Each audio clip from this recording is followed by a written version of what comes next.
खुशी recording studio, mobile number 8917787570। बड़का भैया मानई है सुहाग रतिया, भाग रतिया। बड़का भैया मानई है सुहाग रतिया।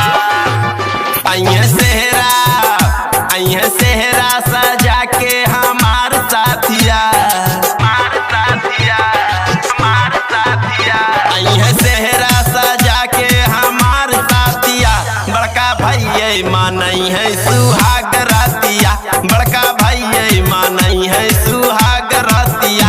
अइहे सेहरा सजा के हमार साथिया, अइहे सेहरा सजा के हमार साथिया। बड़का भैया मानई है सुहाग रतिया, बड़का भैया मानई है सुहाग रतिया, सुहाग रतिया। हरिओम बसंतपुर। बड़का भैया मानई है सुहाग रतिया।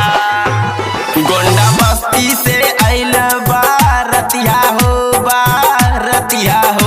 लाइन मारे दबा के दुनो अखिया हो सखी, अखिया हो, अखिया हो सखी, अखिया हो। गोंडा बस्ती से आइल बारतिया हो, बारतिया हो। लाइन मारे दबा के दुनो अखिया हो सखी, अखिया हो। बाटे पहिला मिलल काटी रंगीन रतिया, बाटे पहिला मिलन काटी रंगीन रतिया। बड़का भैया मानई है सुहाग रतिया, बड़का भैया मानई है सुहाग रतिया, सुहाग रतिया, सुहाग रतिया।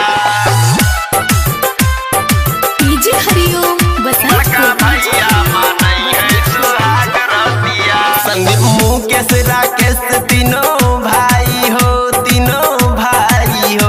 हम तो तीनों के लागी भऊ जाई हो, भऊ जाई हो, जाई हो, भऊ जाई हो। संदीप मुकेश राकेश तीनों भाई हो, तीनों भाई हो। हम तो तीनों के लागी भऊ जाई हो, भऊ जाई हो। आज चर चर करी हमार खटिया, आज चर चर करी हमार खटिया। बड़का भैया मानई है सुहाग रतिया, बड़का भैया मानई है सुहाग रतिया। अइहे सेहरा सजा के हमार साथिया। बड़का भैया मानई है सुहाग रतिया, बड़का भैया